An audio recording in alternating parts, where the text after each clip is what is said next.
welcome. We've saved you a seat. Welcome to Training Station 8, a video game music podcast. This is episode 28, and I am your host, Bryan. Every week, we take one video game song and talk about it for a while. But this week, we're taking a departure from that because we have a song that, while related to a video game, isn't actually from a video game. And that is the original theme song to the Pokemon anime. I am a huge fan of this song, maybe against my better musical judgment. I don't know. We'll get into that. And joining me for that today is my brother, Steven. Hi, Steven. You know, I bet all of our listeners thought we were about to say a Poets of the Fall song was coming up. We're gonna, because we talked so much about that last week. Some were made for Alan Wake, but so that's closer than this would be. But we also have a guest here, Steven. Who did you get for us today? Well, I found another Steven, or he found me, in fact, Steven Reich, who is a Pokemon expert in his own right, and even hosts a Pokemon internet music show. So, hey, Steven, welcome to the program. Thanks. Glad to be on. Absolutely. So, to start things off with, how about you let everyone know kind of who you are and what you do? Sure. My name is Steven Reich. I run sort of an array of Pokemon things. We have an internet radio station, PIRN, plays Pokemon music, 24/7 pretty much. And then I have a YouTube channel where I'm known as PokePress, where we do news, interviews. Right now I'm doing a Let's Play of Pokemon Coliseum for the GameCube. And I've got a SoundCloud and, a few other things like that. So we're sort of a nebulous organization. But I do all sorts of coverage. I do interviews with Pokemon people, go to conventions. Shoot. I thought you did interviews with Pokemon, and I was getting really excited there. Well, actually, back in July, I did get to interview their press person about the Symphonic Evolutions concert series. Awesome. Have you ever gotten to interview, the Pikachu voice actor? Well, she's Japanese, of course. Yeah. Although they did use an English voice actor for some of the early seasons to replace some audio that they couldn't get a clean version of for the dub. So I could interview, Rachel Lillis someday. But, I've interviewed Eric Stewart, who was a voice actor for the first 8 seasons of the TV show. So I do get to see people on various parts of the franchise, but nice. Never anyone at the headquarters in Japan. Not Mr. Masuda, anyone like that. So gotcha. Yeah, the language barrier can be a big problem for that sort of stuff. So it's a big problem for our show because we're a fan of Japanese composers on. Yeah, but so often it's just impossible. Yeah, exactly. Maybe we just should bite the bullet and learn Japanese. It would open a lot of that'll doors. really take a few years. That's a good idea. We'll put that in the idea jar, Stephen. Yeah, actually, I took a couple night classes, non-credited at the UW-Madison in preparation for a trip I went on earlier this year to Japan. But I guess we'll probably talk more about that as the show goes on. Absolutely. That's awesome. So starting off here, let's go ahead and just talk about what music we've been listening to recently. I'm going to be really ambiguous here and say, go ahead, Steven. I'll jump in first, sure. Even though it may seem rude, simply because I haven't been listening to very much since the last episode. Shame on you. We ended up recording those 2 shows within maybe 2 days, 2 days time. A couple days ago, yeah. So I've pretty much just been looping Jealous Gods, the new Poets of the Fall album. For sure, yeah. Which is just getting better. It's a great album. Honestly, the only other 2 things I've been listening to would be a little bit of the Pokemon internet radio station that Steven was talking about. Nice. And the Sega internet radio station. Oh, what is that called again? You mention it every episode. Radio Sega. I know. Every week I mention it. Nice. And I think that's kind of an interesting touchstone because if you're a regular listener of Radio Sega, you'll know that it's usually not just straight Sega music. There are so many arrangement albums and strange J-pop ties that somehow relate to Sega. And it's really fun to discover that kind of thing. Yeah. And in the short time I was listening to the Pokemon internet radio station, I found the exact same thing. Of the 5 songs I listened to, none of them were just a Pokemon song from a game. The battle song from the original Pokemon or something. It was some Japanese arrangement of a Pikachu ballad. And I'm I don't know what this is, I really do you play the Meowth Party? Isn't there a Meowth Party song? Yeah, there is. We play the Japanese version of that. The English version has never really been released. It was obviously part of Pokemon Channel on the GameCube. Yeah. And started out as a GameCube tech demo. But we do play the Japanese version of that. There's a number of, especially in Japan, a number of Meowth songs in that language. That's one of the very few obscure Pokemon trivia facts that I know. You went really I know in depth about that, right? You're writing a feature about it? I was writing a feature about weird like Pokemon spin-offs, like the Pokewalker and the Meowth Party Space World demo that premiered in, I don't know, what year was it? 2000. Yeah, it was. We need him on the show every time we're talking about Pokemon. Yeah, exactly. It's like I almost had all the information, so I do know a little bit about that. I absolutely adore Meowth's Party. It was really hard to track down information about it, but yeah. If you want to see Meowth dancing around, fairly rudimentary computer graphics and singing a sort of classic rock pop song, then that has you covered. It's not niche at all. Everyone wants that. Yeah, what am I listening to? Like you, Jealous Gods. Not much else. I listened to the... so I was creating a character for Pathfinder, and I wanted to listen to some music while I was doing that, so I listened through the Morrowind soundtrack. Oh, okay. That's good. Yeah, and that's a pretty good, fantasy soundtrack or anything like that. But then I wanted something that was more tailored to my character, and I was creating a... Dampier at the time, which was like a human vampire hybrid. So I just looped Bloodthirst Concerto from Soul Calibur 5. Oh, wow. That's a really good pick.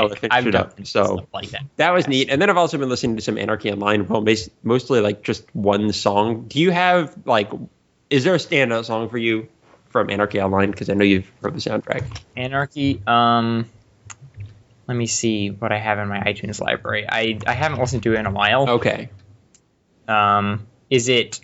I remember liking Mighty Castle of Adonis. Okay, it is the I believe it's Seascape. Is it yes. Seascape? Seascape. That's the best. And it's just the one I always listen to, and it's the one that reminds you of the game because it plays at like the very first area, and that's about. I didn't get much further than that in the game, but man, is that an incredible song.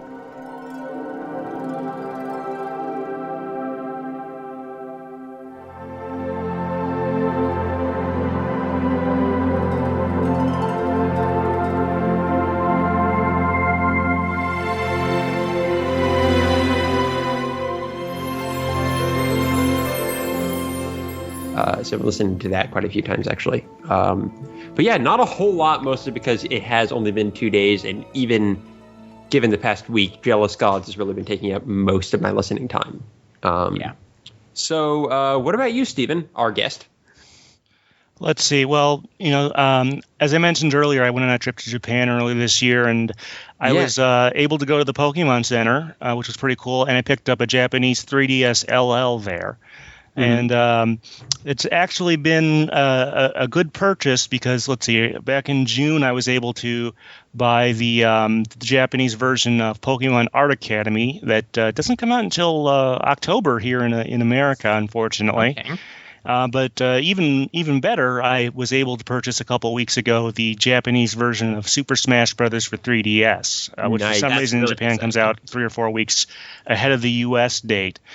So I've been playing that, of course, and unlocking as much of the music. I think today I just got the final 115th song unlocked. There's a particular achievement or accomplishment that you have to do within the game to get that song into the sound test, and I finally got to that today. So that was that was pretty big. But so I've been listening to the soundtrack to the game. And, for the station, we have generally it's pretty much all Pokemon related in some way, but we kind of make an exception for the Smash Brothers games because those contain a substantial Pokemon component. Mm-hmm. So you'll hear stuff from that, but not stuff like, Nintendo Land or WarioWare or stuff like that because it just doesn't really have a Pokemon component to it. So I kind of skirt the rules with Smash Brothers and maybe 1 or 2 other things. So I've just been listening to that. So far, as far as going through it, the way it works is I pick out, songs in blocks, 3 each week until we go through all the tracks, and then I rotate in 1 each day from the ones I have in the mini list I've compiled. Yeah. And so I think some of my favorites definitely like the menu theme. It's pretty nice. If you have the demo, it's the one from there. I'm trying to think what else there is. I don't want to get too far into spoilers, but in the classic mode, there is a new final boss that you can get to on the upper difficulty levels, and the music that goes with that is pretty cool. The name of it, in case you just want to edit out this part for spoilers, is called Master Core. Okay. You have the master hands, and now you have on the upper difficulty levels they'll appear to die early, only to reveal this shadowy. It depends what difficulty level you're on, but the shadowy form that you have to defeat, eventually leading to this core of energy that you just hit as hard as you can until you can knock it out of the arena. It's pretty neat. They spoiled it on the Smash Brothers stream from the Treehouse a couple weeks ago, so it's not super secret, but it's probably one of the coolest new additions to the game in terms of any sort of boss character or challenge in there. Obviously, we've got some great characters like the Duck Hunt dog. I just love the audacity of that. But the other music I've been listening to lately, just today I search on YouTube for new Pokemon music pretty much every week, just to see what there is out there and what's going on. So a lot of it is just videos of people taking game music and posting it up. But today I was able to find something called I believe it's the Cerulean DanceFloor or Dance House. I don't remember the exact title, but it's this sort of dance music mix of the Cerulean City theme from the original games.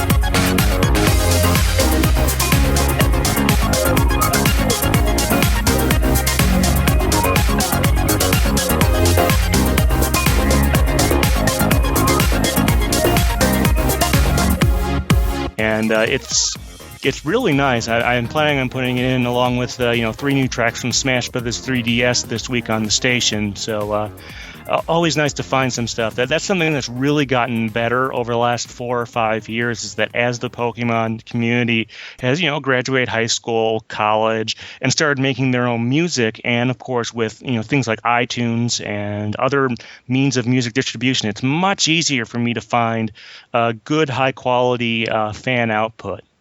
Yeah, that's really true.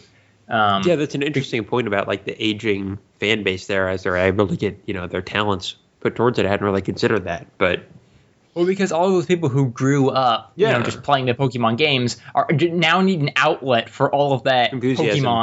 Pokemon enthusiasm. And I mean, OC Remix has already put out 2 Pokemon albums in the past, just as an example. Good. There's Pokemon Reorchestrated, and there's a lot of cool stuff. Yeah, absolutely great. So we do have some stuff from Pokemon Reorchestrated, both the original album, the actual live orchestra that they were able to get, I think it was late last year or early this year, and then their new Hoenn pack that just came out within the last month or 2. Yeah, I only kind of have a weird handful of that music. I should honestly go complete my collection, but I really like what I've heard so far. It's very cool stuff. Nice. Jumping back for a second, I was just curious about the Smash Bros. Soundtrack. Brawl had a really interesting soundtrack because it brought just so many different composers in to make a really just varied track list of tons of different Nintendo stuff. What did you think of the soundtrack as a whole, and how do you think it compared to the other games? Well, let's see. The 3DS version, I have to assume that they had more constraints for the 3DS version of how much, pre-recorded music versus stuff done on the hardware, just because of the file size. I think the game is maybe about a gig or so if you download it. I'd have to look at the actual number of blocks and then convert it. But they've got a variety of things. Some of it is previous stuff. They've got a couple tracks from Brawl in there. One of my favorites that they did bring back for Smash Run is the Stickerbush Symphony remake, Bramble Blast. Oh, of course. First of all, it's just a great song to begin with from Dave Wise, but also it's a great version, great alternate version there. I do love that. The soundtrack overall is very good. Since I've only managed to record to my computer about the first 30 or so tracks out of over 100, it's going to be probably a little while before I can make a final determination. But every stage generally has at least 2 songs that go with it. It seems like a pretty complete package, so Nice. From what I have heard so far, I really liked it. Yeah. I just can't get enough of the theme. It's just perfect. Oh, yeah. It's exactly what I want out of a It is that same one from the trailer, right? Basically the same, like, melody? You mean the ba-da-bum, yeah, the one ba-da-bum, ba-da-bum, bum, bum, bum. Yeah, okay. I think that's what they're using for the game. I don't know. I haven't played the demo yet.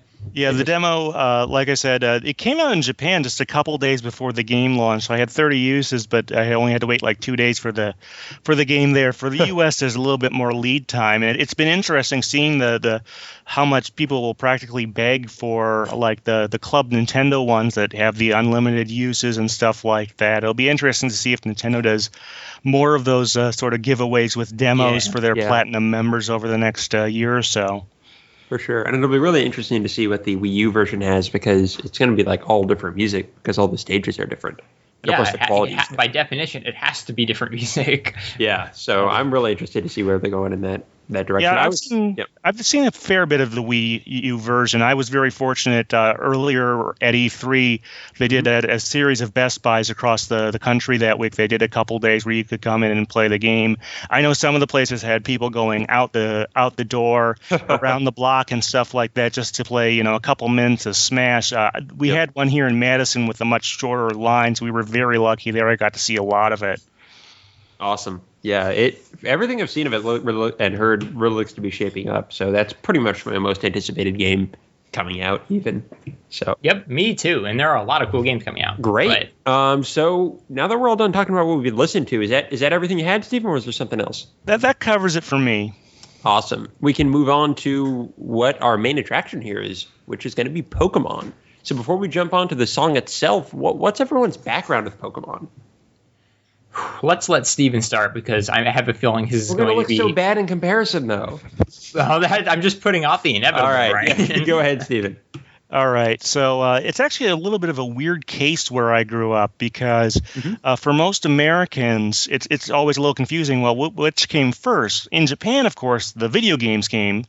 And then about a year or so later, the TV show, and then the card game, and a bunch of other things followed there. But here in America, if you lived in most markets, the TV show came ahead of the games by a couple weeks. That wasn't the case where I lived, because I grew up in a place called Janesville, Wisconsin, which is just south of Madison, southeast a little ways.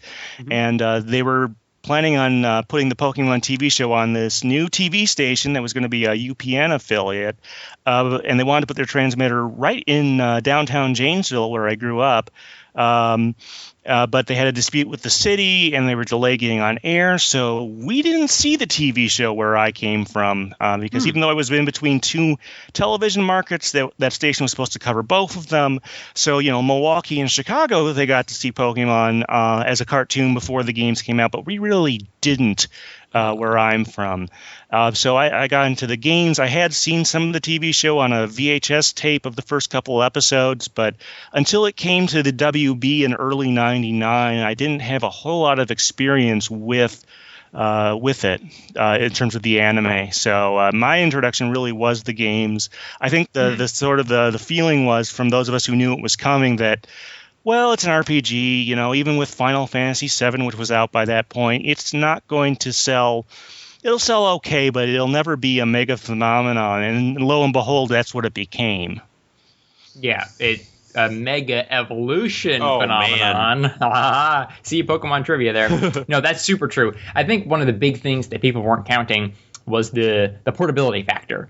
Like, it couldn't look as cool as console games, but man, kids could take it everywhere. Yeah. And that was huge. Yeah, it really, it really brought back the Game Boy, which was kind of on its way out. It launched in America around the same time as the Game Boy Color, but it really gave that platform some new legs and helped Nintendo maintain its dominance in the portable space. So, I assume you played the first Pokemon games, right, on Game Boy? Red? Yep. Yeah. Did you continue playing them? Oh, absolutely. Yeah. Installment after installment. The only Pokemon game I know my sister to have played, she had Blue, and we played not really with each other too much. I think she kind of lost interest. But I played, Gold, and third generation. Let's see. I think it was Sapphire. Yeah, it was Sapphire. And, I got the Leaf Green, moving forward, 4th generation games. I got Diamond and Platinum and Heart Gold, Soul Silver. I got one of those. Okay, Black nice. and White, every generation so far. I even own, I think I own X twice, once on my American 3DS and once on my Japanese one. And I also own Y on my American 3DS. So I'll probably end up getting one of the versions on my Omega Ruby Alpha Sapphire on my American one, and then one on my Japanese. So okay, that's very thorough, because I know you're obviously into the Pokemon series now. It's practically your job, and you said you started out with the originals. But almost everyone I talk to drops off at some point. Mm-hmm. And I mean, Bryan and I were kind of the same way. Then they rediscover it later, or maybe they don't. I was just curious to see if you've been loyal through and through. Bryan, were you saying something? Yeah, I was just going to say, so what about the Pokemon series, do you think inspired your loyalty to it, more than other series out there? I think a lot of it's the community. I play the card game as well, not real competitively, same with the video games. But I get to meet other people who play the card game and the video games. I get to talk with them. I get to interview a lot of them, of course. Yeah. And the community really cannot be beat. I think that's what really struck me about it is that when I talk to people who run other card games and stuff like that, they mention they really like the Pokemon people. They're really nice. And, by and large, and it's just really a great community. I think that's really what keeps me going with it. Yeah, that's awesome. It does make sense. There can be a whole lot of community that's built around those trading card games, especially. Magic has a massive community and all that, and just the whole vibe of Pokemon, how positive and friendly it is and welcoming. I can see that transferring really well to the community around it. Yeah, definitely. As for us, we didn't nearly have that extensive of a Pokemon history. No. It was the cards that got us into it. We were, I don't know, I was probably 9 or 10 at the time, which would something have around there, yeah, 7. I would have been 7. 7 or so.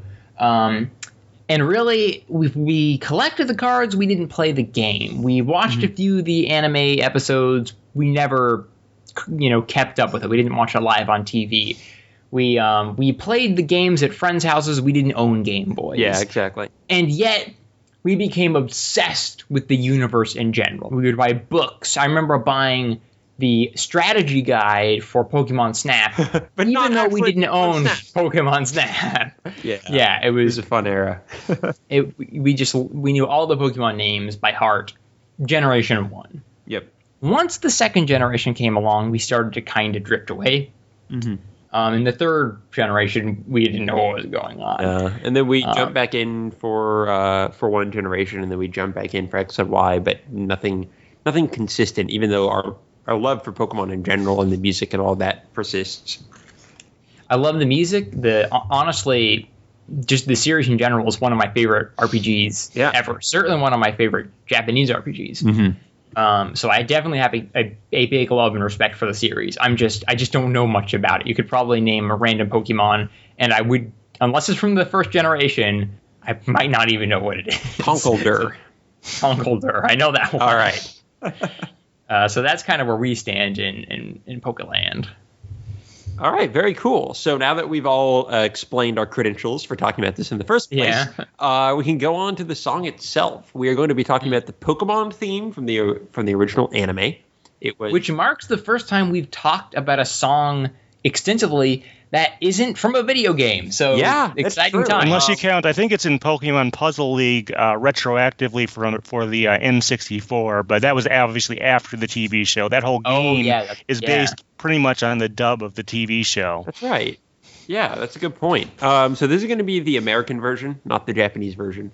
Different song. Yeah, completely different song. This one was, I believe it was created by, who was... It was the 4Kids. Yeah, 4Kids. I believe 4Kids. It was written by John Leffler and John Siegler. Original version is performed by Jason Page, and there's been about 500 million versions since, and we can probably talk about some of those as time goes on. Exactly, and it plays during, of course, the intro credits of the show, and does it also play during the ending? No, the original ending of the TV show, well, if you have the credit sequence at the end, if you have it on like DVD and stuff, yes, you do hear the Pokemon theme again. But of course, the Pokemon TV show for its first season and a half or whatever had the Poke Rap, which was, it was divided into 5 chunks for the different days of the week. And it would take you through pretty much all 150 Pokemon up to that point, except for a few they forgot from it. Oh, really? They forgot some? I didn't know that. Hey, there are a lot. Those writers were doing their best. Oh, that was a fun era for sure. So, okay, let's go ahead and play for everyone here the Pokemon theme, arranged by John Siegler and sung by Jason Page.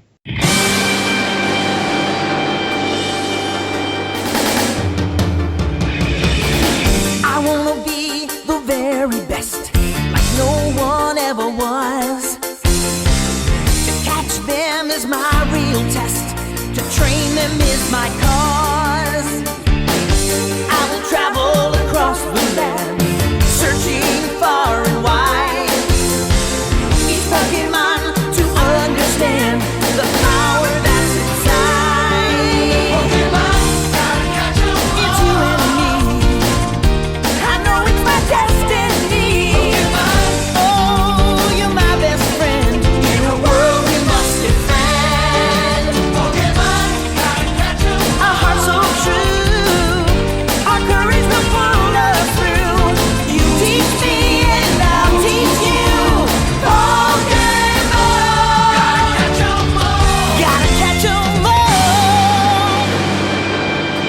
Yeah. Every challenge along the way, with courage I will face. I will battle every day to claim my rightful place. Come with me, the time is right. There's no better team. Arm in arm, we'll win the fight. It's always been our dream. Pokemon, gotta catch 'em all. It's you and me. I know it's my destiny. Pokemon, oh, you're my best friend in a world we must defend. Pokemon, gotta catch 'em all. A heart so true, our courage will pull us through. You teach me and I'll teach you. Pokemon, gotta catch 'em all. Gotta catch 'em all. Gotta catch 'em all.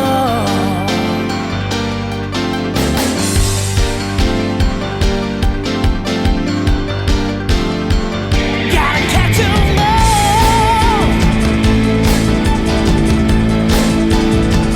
Gotta catch 'em all. Yeah.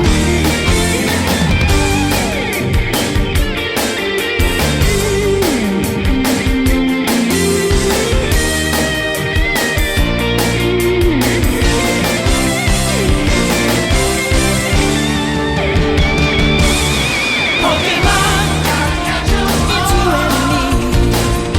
I know it's my destiny. Pokemon, oh, you're my best friend in a world we must defend. Pokemon, gotta catch 'em all. A heart so true, our courage will pull us through. You teach me and I'll teach you. Pokemon, gotta catch 'em all. Gotta catch 'em all. Pokemon. Okay, so that was the Pokemon theme from the Pokemon anime. Yes, it was. Yes, it was. Yes, it was. That guitar solo was very guitarish. Man, this song has good feelings Oh, all absolutely. over it. It's just fun to listen to every time. One of the catchiest songs I've ever heard. Like every good cartoon aimed at kids, its primary purpose is to say the name of the license repeatedly. Gotta catch 'em all, Pokemon. Yes, exactly. They are trying to instill a very basic idea with this song, and they get it. They get it across. Pokemon, right? That seems to be the case there. Now, of course, originally in the TV show, they only had that first verse and chorus, and then later in '99, they released the full version with 2 verses, choruses, bridge, all that stuff. I can't say that I know, some of the forums and stuff, maybe as well as you guys do, but certainly the lyrics very familiar. I mean, you can play that with people who grew up with that show, and they'll instantly come right back into that. Good example actually was couple months, back in August, I was over at the Pokemon World Championships covering it, but they also had the Pokemon Symphonic Evolution's debut concert, and it's mostly game music there, but they did have an orchestral version of the Pokemon theme with the audience and a singer going along with that, and that was pretty cool to see that, and you can just see how resonant it is. I might go as far as to say it's the best theme song to a TV show based on a video or computer game. The only things I would consider to be maybe competitive with it are like the PBS Carmen Diego TV show had a great theme. And also maybe in a distant third, the Sonic Saturday AM theme, Fastest Thing Alive. Those are probably the closest I can think, but I think Pokemon edges both of those out. Wait, is that the Sonic X theme song? No. This is from the early 90s, the Sonic Saturday AM. Oh, yeah. Okay, yeah. The one with Jaleel White, Urkel, as the voice of Sonic. There were two of them with him, and this was the Saturday AM one, which is generally regarded as better. Okay, gotcha. Yeah, I'm trying to think of other examples of, a video game animated. There's like the Kirby theme. I remember that one. I mean, Mario Super Show is pretty well known. That's right, yeah. Fun fact, both the Kirby and Pokemon theme were in Donkey Konga. Yeah. Oh, yeah. In the American version of Donkey Konga, they had the American Pokemon theme. In the Japanese version, they had the current theme for that season or thereabouts, which was Advance Adventure. Well, jumping back to Sonic for a second. Of course, that's what we always do. Of course, that's my universal touchstone. Yeah. This song reminds me of Sonic the Hedgehog in the sense that it just goes for it. Yeah. It's like the actual quality and the instruments used and like the musicianship, if that's a word, on display is actually pretty impressive. But it doesn't seem to care if someone's going to mock it for being cheesy. It knows what it is, and it is like going for that all the way. But with a whole lot of heart behind it, it's like it's having fun anyway. So, and the lyrics are just pure friendship, and we can do it. Let's work together. Pokemon. And I really appreciate that. Yeah, that's one great thing with the with the Pokemon theme. And if you go on to To Be a Master, the album there, everyone on that album sells what they're singing about. They totally buy into it. They totally give their all, and that's what makes it so great. If this were someone who sounded like they were just trying to do this to get a paycheck, it would not sound nearly as good. It would not be nearly as iconic, even if they did a relatively good job of singing the words and stuff like that. There's a passion behind it all, for sure. Yeah, there really is. I mean, just the guitar note that kicks off the whole song. Oh, yeah. Is awesome.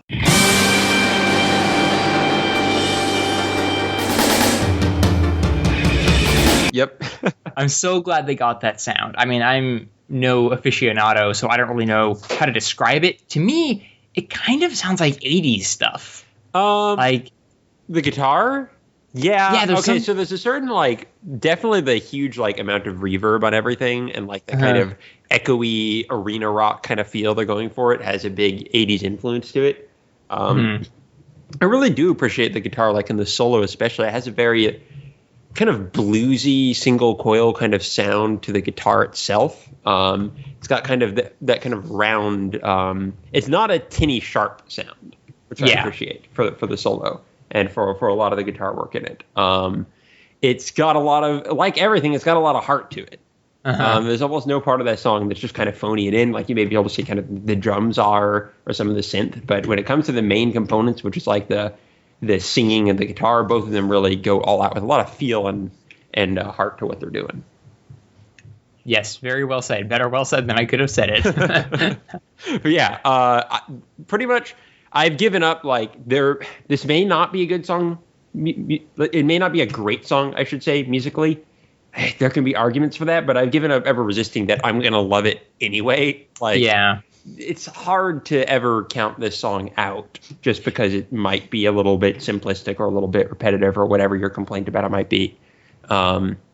I think for me, it falls more into like a pop song because of that, because it's more about trying to get across a kind of a basic emotion, trying to get across some basic lyrics, and just trying to capture the minds of a lot of people and just be fun. And I think it hits home in that. I mean, it hits home what it's trying to do. Yeah. I mean, Steven, do you remember like specifically listening to this song when you were younger, back watching the show, and what your opinion was?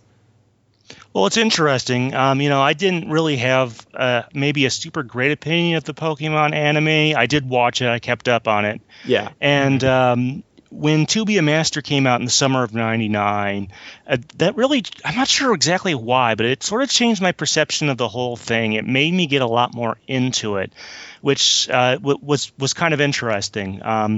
But the song itself, I mean, lyrically, I mean, it's good musically. I couldn't tell you exactly which chords are used everywhere and all that stuff, but lyrically, it's probably one of the most solid and focused things I've ever heard. In certainly in the TV theme era, probably in music in general. It's just way up there.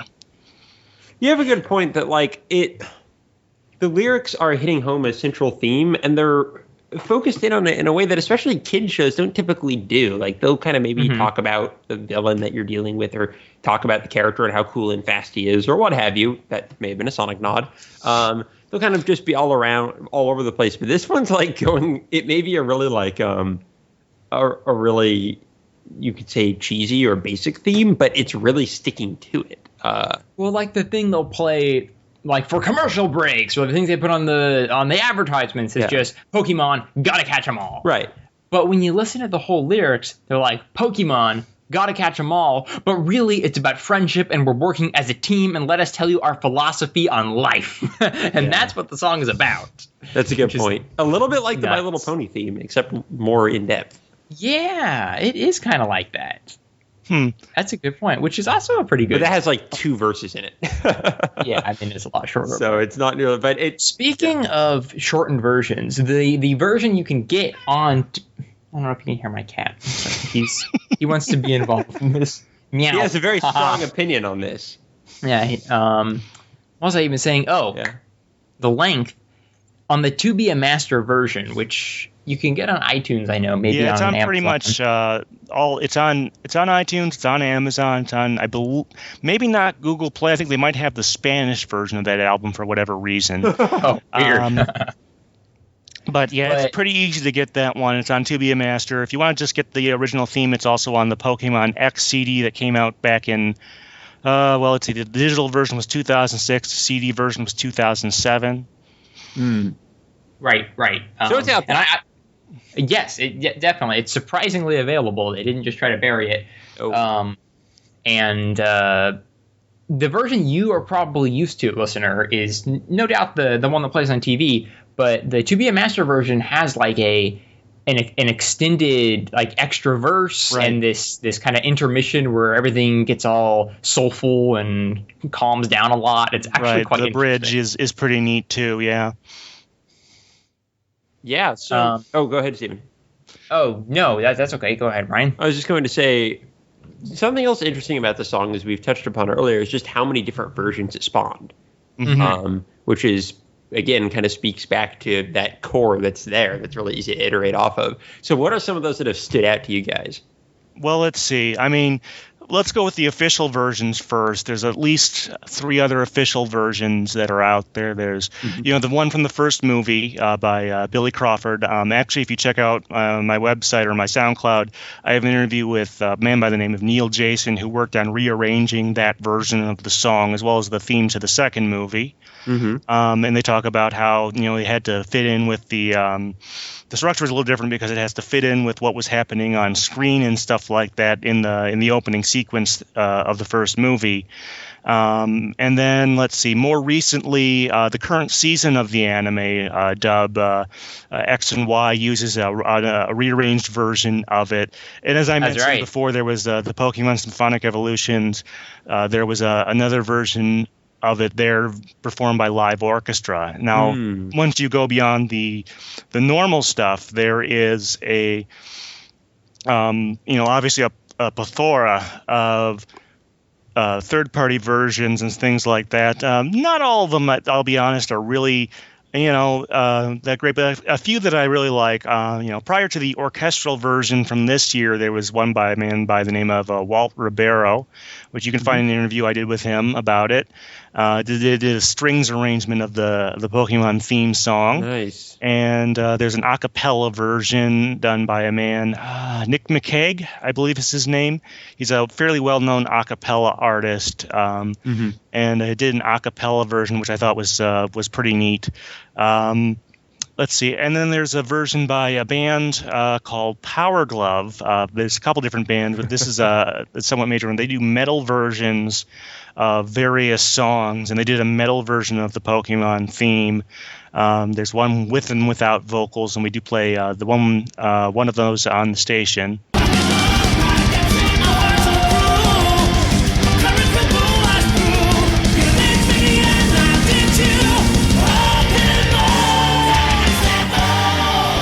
So it's there's so many versions out there. If you do a search on the problem with this thing is if you try to do a search for it, some places call it Gotta Catch 'Em All, some call it just Pokemon, some call it Pokemon Theme, but then there are other songs, like the Italian version of the TV show uses a completely different song from either the English or the Japanese version. Really? And stuff like that. So it can be hard to find, and you may not realize how many different versions there are, but there are a lot out there, trust me. I think that's one of the problems. It doesn't have a name. You're right. It's Pokemon theme, kind of. Yeah, but you could say, the Pokemon game theme, the Pokemon new theme from and that's that one thing series? that's really important is that this song, if you say Pokemon theme to most people who are familiar with the franchise in America, they'll assume you mean the TV show theme, not the actual game theme from Red and Blue. Yeah, it's that much of an impact there that it seems like that's actually the series theme, even though it was something created not for the original version of the anime in Japan. It was created for the dub of the anime. And there's always that strange divide between the Pokemon television world and the Pokemon games.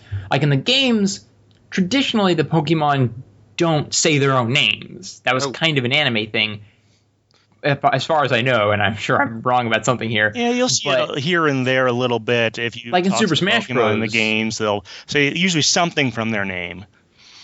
Okay, yeah, I guess that's a good point. Maybe it's just because since the Origins was on the Game Boy, all they could say was... I usually refer to those as the modem squeaks. Yeah.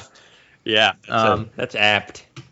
Though, as for other versions of the song, there's one I really like by Kurt Hugo Schneider and Lindsey Sterling.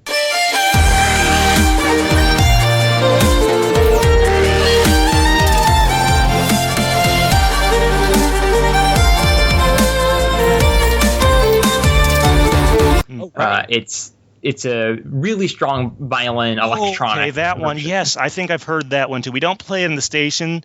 Not that it's bad or something. I think we've kind of, to be honest with the theme, in terms of the versions I want to have on the station, kind of exhausted the design space there. It's a very good, I think I know which one you're referring to. It's a very good version. It's just that we kind of have enough versions on the station right now. Yeah. If you happen to be an artist listening to this and you say, I have a cover of the Pokemon theme, and you try and contact me to get it played on the station, just be aware that the bar is very, very high, and we've kind of hit our threshold. It's nothing against what you might be sending us, but that's sort of the deal there.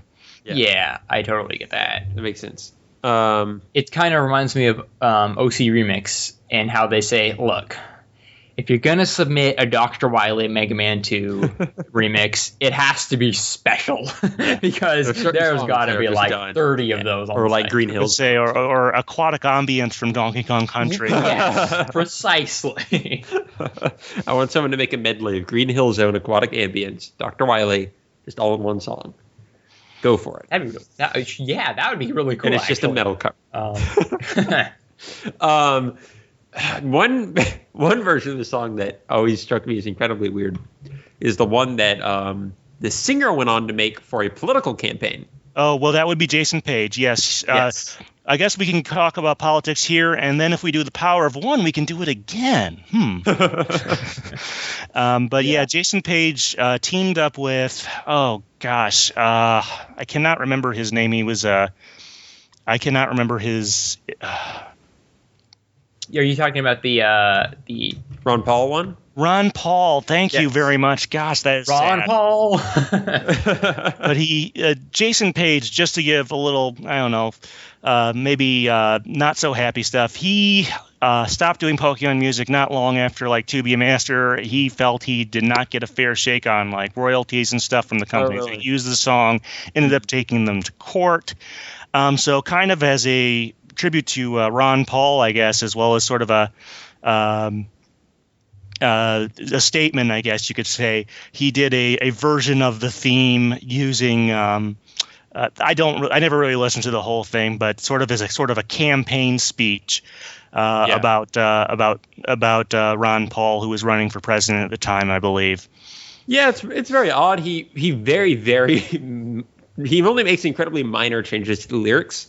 Mostly just changing pronouns to refer to Ron Paul as a person rather than what the actual song is referring to, and then changing the chorus instead of Pokemon to Ron Paul. So it doesn't work incredibly well. It was just such a weird thing. That's really out of left field for someone to do. First of all, just making a parody song for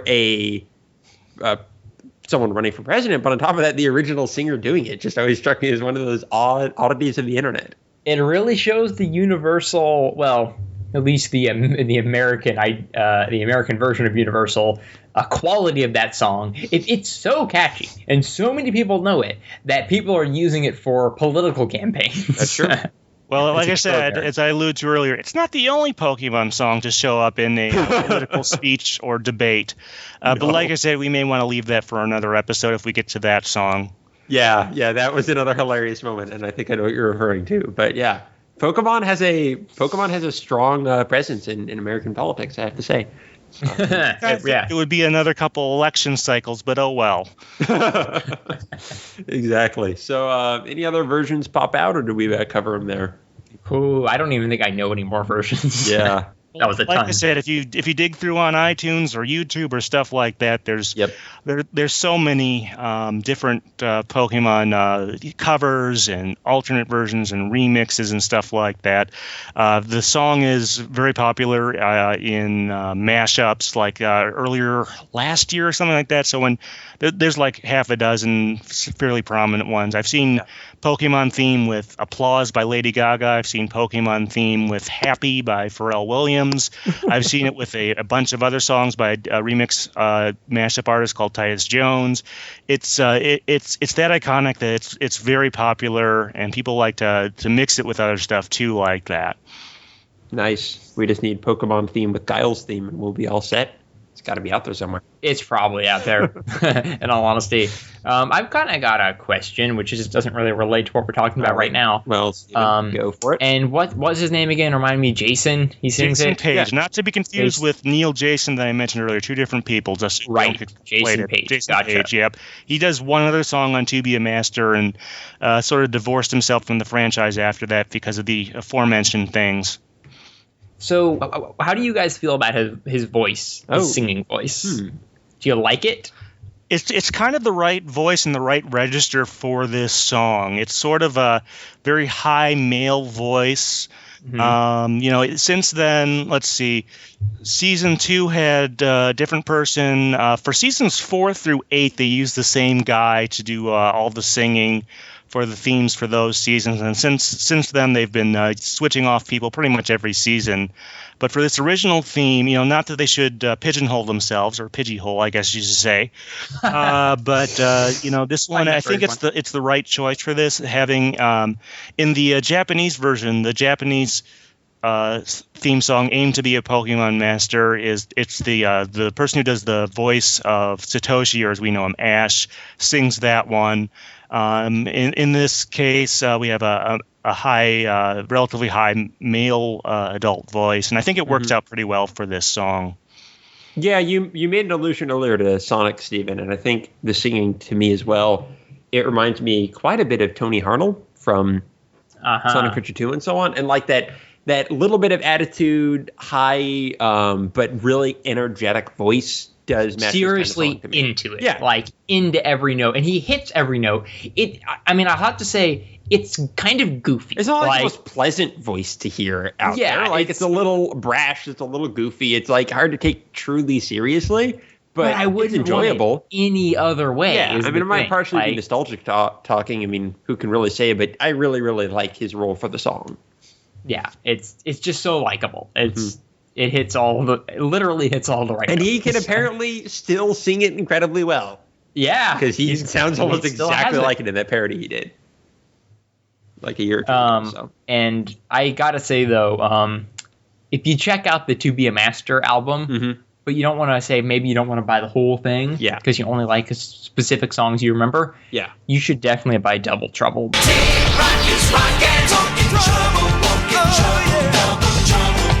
Trouble's gonna follow you.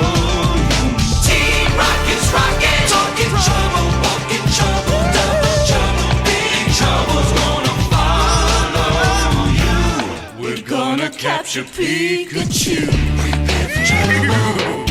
Oh yeah, the Team Rocket. They do even more Team Rocket stuff in Japan. They've done maybe like 4 or 5.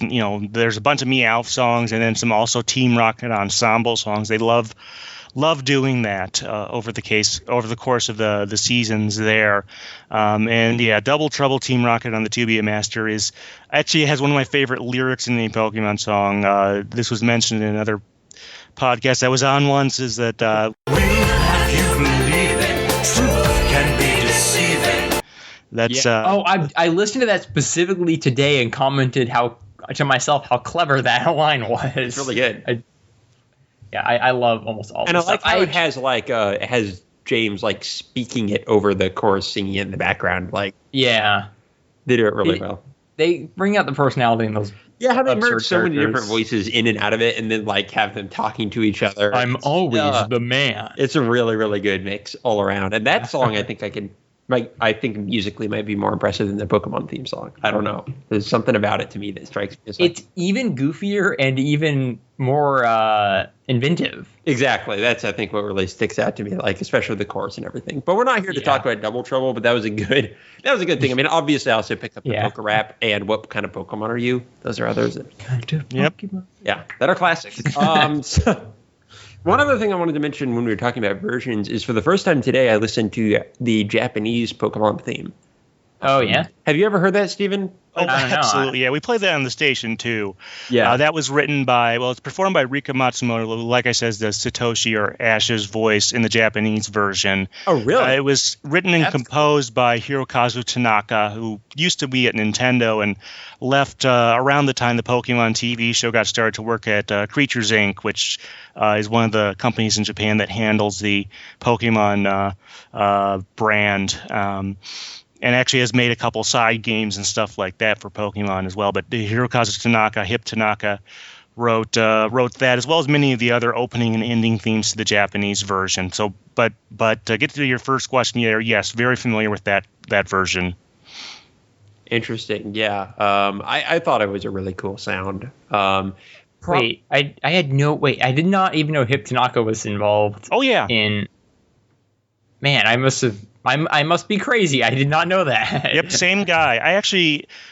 Let's see. Back at the 2011 Pokemon World Championships, Hip Tanaka from Creatures, Junichi Masuda from Game Freak, Shinji Miyazaki he writes a lot of the orchestral score to the Japanese version, especially the original music for the anime. And then she's listed as Batwoman N, but I think it's Shoko Nakagawa. If I'm wrong about that, I'm sorry. But anyway, they did a live performance on stage during the opening ceremonies. To be honest, it's really not to my liking. But if you want to see what they all look like on there with some interesting makeup, you can check out that video of mine. But so it's I forget where I was going there exactly, but Right. Yeah. It was an interesting experience there, seeing all the people who are responsible for like half the music on the station in like a compositional role or something like that. Nice. Yeah, I really enjoyed the Japanese version. It's extremely different from what we got here in America, as you might expect. It was more rock and less weird jazz upbeatness. Yeah, what they do in Japan. I mean, it probably fit Pokemon more. You could argue it fit a different part of Pokemon at least. It's did it get like, I don't know if you had like does it have lyrics about friendship and stuff? Because that's kind of that's necessary. A good question actually. I just meant musically because I don't understand the lyrics. Yeah, but I exactly what it is. I know it starts off with "Let's catch Pokemon" if you translate that to English, but I could not tell you other than one particular line what all of it means. A couple lines, but I really couldn't tell you the overall meaning of the lyrics. But it like I said, they came up with a different song, and I think it works pretty well for English. I'm not sure what an English translated version of the Japanese one would have worked out to. So okay, Steven, if you want a direct analog, this is the Japanese version of Sonic CD compared to the U.S. version. Okay, exactly. Now that all makes sense. It's exactly the same analog. So it's literally impossible to decide which is better because they're both perfect. I guess the only way you might say it is this.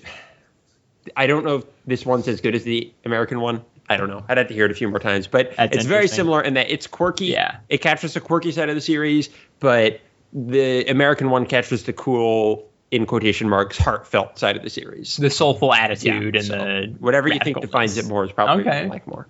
Okay, that's fair enough. But anyway, that's interesting. Yeah, I just wanted to pop that in there. So before we close out here, any last thoughts about this Pokemon theme of ours? Like I said, it's probably one of the best TV theme songs, certainly in the video computer game area, quite possibly overall. I may be a little bit biased, of course, since I deal with it a lot, so I've heard it many times over. But I think it really does stand up. It really does one of the best jobs I've ever heard of, explaining kind of what the series is, what goes on in there, what the themes of the series are. It really wraps that all up into, both the original short version for the TV show and then the longer album version.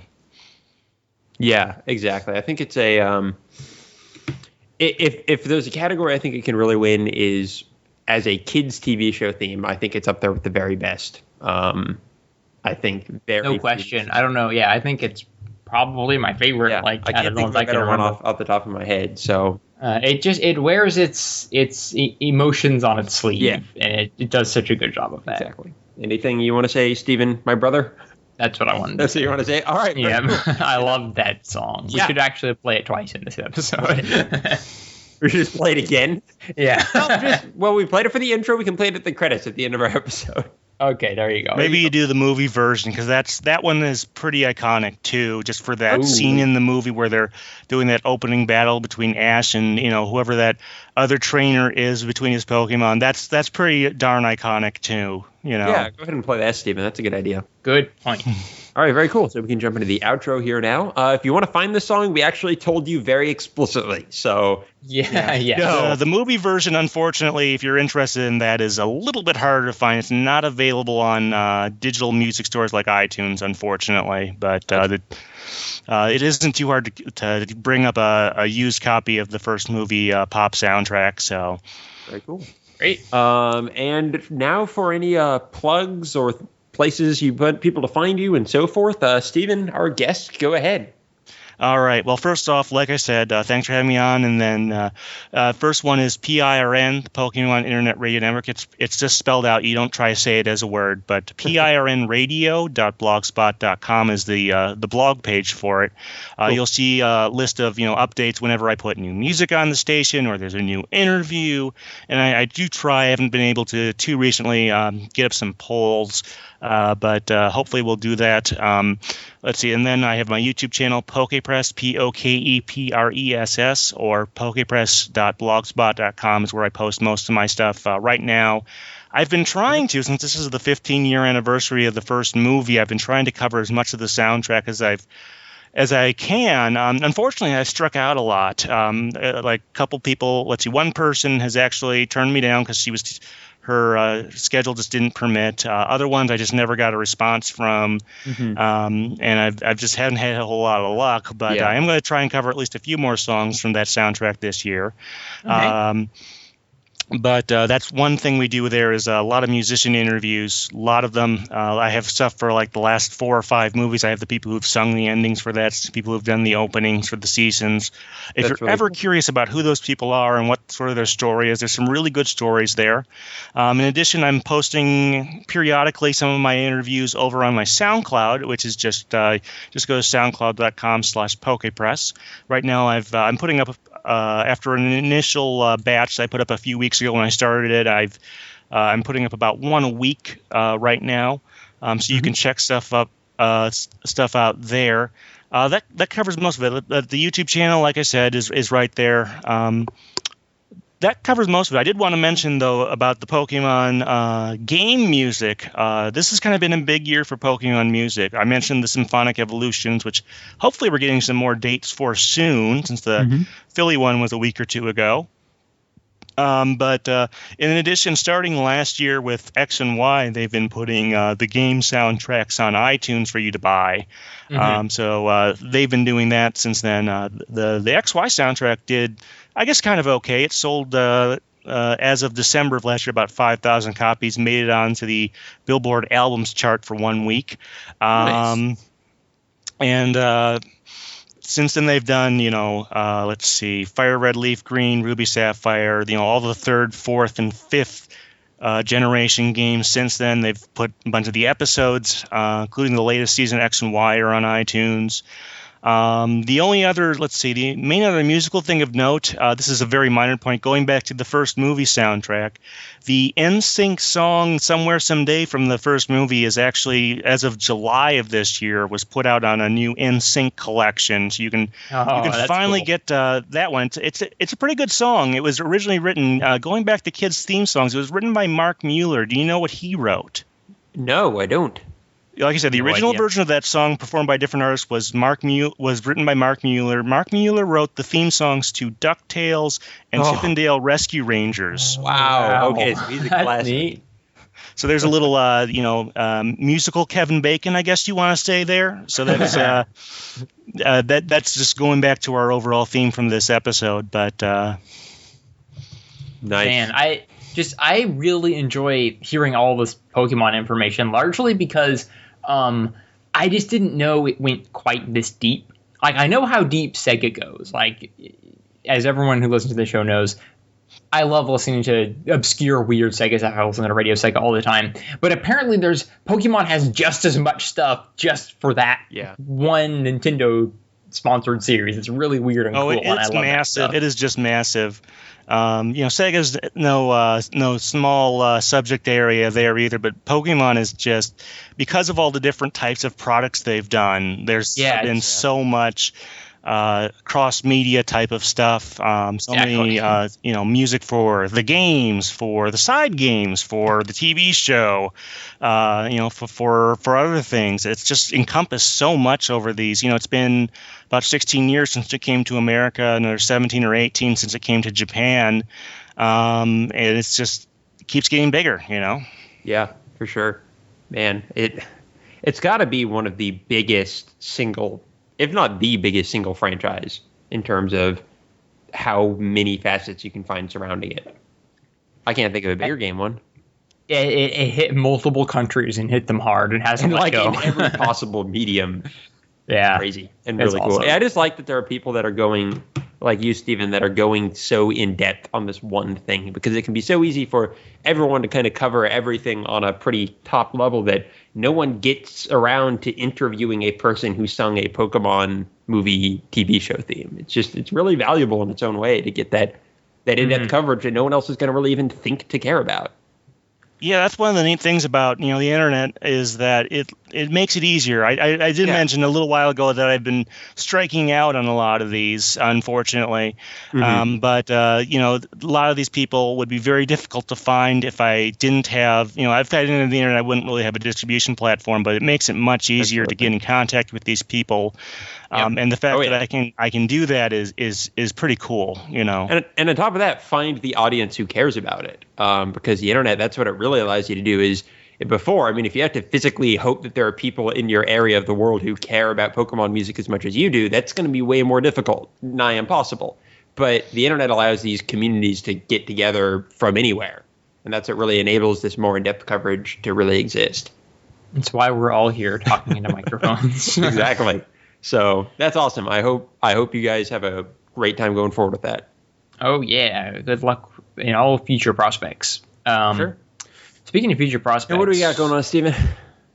Not a lot different from last week. I'll just shout out the new webcomic we have up called A Weird Webcomic. Doodles and odd ideas from our brains appear there. You might like it, and you might not. Then there's just Train Station 8 still plugging away every week. You can follow us on Twitter, Train Station 8. Also look us up on Facebook. Both places are doing Song of the Day. You could suggest stuff. It might feature your song of the day. It'd be fun. Yeah, absolutely. If you want to find us on Twitter personally, I am Lord Meldor. That is Lord and then MELDORR, all one word. And Steven is Steven Kelly 180. You can also email us if you want to send us a question or whatnot or song suggestions. Those are great too. For us to talk about on the show. You can email us at trainstation8@gmail.com. And just a reminder, in the past, our Mario Kart episode with Brett Elston was a song suggestion from Brett. Today's song was a song suggestion from Steven, so we do hear them, we do take them, we do like them. Who knows? You might even be on the show if you suggest. Yeah, if we like it enough, and we like you. Yeah. I'm sure we'll like exactly. And lastly, Train Station 8 is a part of the Whales Are Whales network, so you can find other awesome shows like this with other awesome people like us at whalesareWhales.com. And that'll be it. That is a show. Thank you, everyone, for coming and talking for this hour. Well, it was my pleasure as always. Absolutely. And until next week, say goodbye to the Monkey Porter. Train Station 8 is blasting off again! Ding. I was going to go ding there.